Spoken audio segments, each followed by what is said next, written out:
Kávu spočiatku ľudia len surovú konzumovali.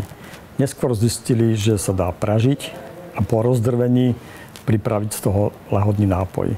Keďže človek je tvor vynaliezavý, neustále zdokonaloval prípravu tejto kávy, až dosiahol to magické espresso.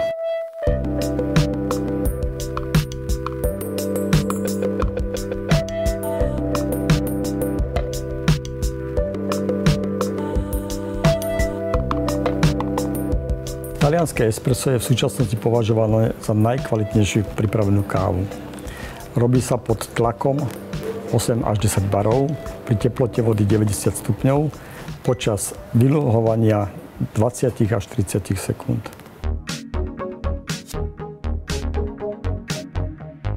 V dnešnej dobe je stále bežnejšie mať doma vlastný kávovar a môcť tak pripraviť sebe alebo priateľom kvalitnú kávu kedykoľvek počas dňa. V súčasnosti v našich domácnostiach sa najčastejšie používa klasický pákový kávovar.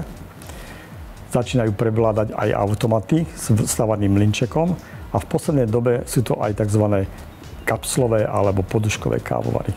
Ide o domáci prístroj, ktorý je vlastne zmenšenou napodobeninou profesionálnych kaviarenských prístrojov. Okrem vnútorných komponentov ako boiler, čerpadlo, zásobník na vodu má páku, v ktorej je špeciálne sitko. Do sitka sa dáva čerstvá, jemne mletá káva, ktorú treba utlačiť a pevne zavrieť do tzv. Hlavice kávovaru. Ak si týmto spôsobom chceme pripraviť kvalitné espresso, musíme si dokúpiť nastaviteľný mlynček na kávu a rôzne balistické potreby. K najväčším výhodám tohto kávovaru patrí nepochybne kávový rituál a atmosféra, ktorý takáto príprava kávy ponúka. Existuje veľké množstvo typov a značiek domácich pákových kávovarov. Kapslové kávovary boli pôvodne určené pre domácnosti. V poslednej dobe sa rozširujú aj vo firmách práve pre svoju jednoduchosť ovládania, jednoduchosť údržby a stále kvalitné talianské espresso. Kapsľový systém bol vymyslený samotnými Talianmi, keďže vedeli, že pripraviť si kvalitné espresso vyžaduje nielen čas, ale aj baristické zručnosti, vynašli prístroj, ktorý to urobí za nich. Kávovar pracuje na podobnom princípe ako kaviarenský stroj. Do hlavice kávovaru sa však nedáva káva v páke, ale špeciálna poduška s kávou alebo kávová kapsľa. V každej kapsli je čerstvo zomletá a medzi dvomi sitkami špeciálne utlačená káva, presne podľa predpisov talianskych kaviarníkov. V podstate si stačí len vybrať svoju značku, svoju chuť a pripraviť si kvalitné espresso.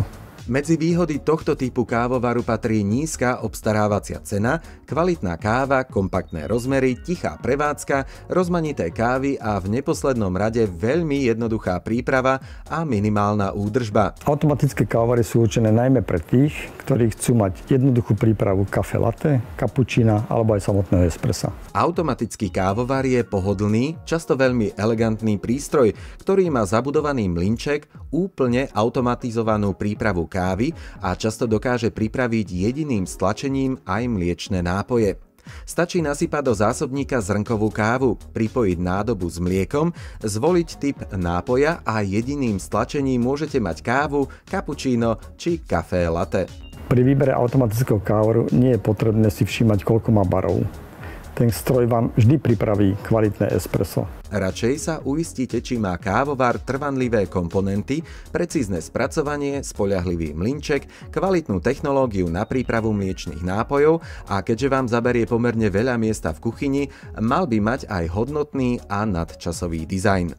Odmenou za to bude čerstvá káva, jednoduchá prevádzka, rýchla príprava nápojov, často automatická príprava kapučína, kafé latte a vôňa čerstvo zomletej kávy. Aj ten najlepší kávovar vám bude na nič, ak nepoužijete správnu kávu.